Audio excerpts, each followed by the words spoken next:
अभिनेता संजय दत्त त्याच्या दमदार अभिनयासाठी ओळखला जातो.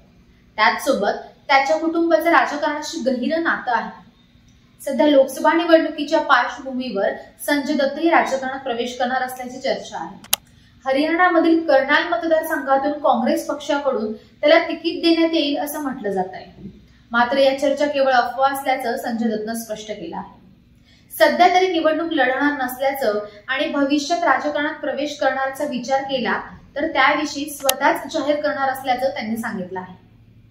या चर्चेदरम्यान संजय दत्तचा एक जुना व्हिडिओ सोशल मीडियावर व्हायरल होत असून यामध्ये तो राजकारणात प्रवेश करण्याविषयीच्या प्रश्नांचं उत्तर देताना दिसतोय. संजय दत्त त्याच्या प्रस्थानम या चित्रपटाच्या प्रमोशनसाठी कॉमेडियन कपिल शर्माच्या शो मध्ये पोहोचला होता.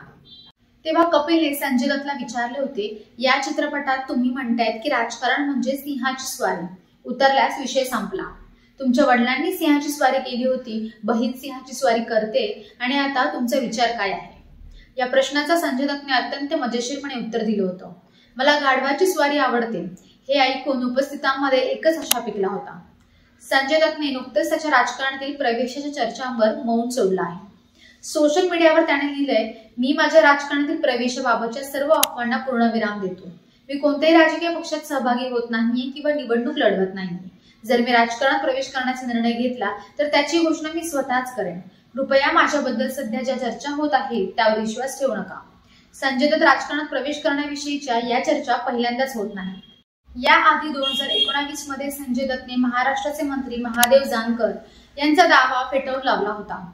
त्यावेळी संजय दत्त हा राष्ट्रीय समाज पक्षात प्रवेश करणार असल्याची चर्चा होती.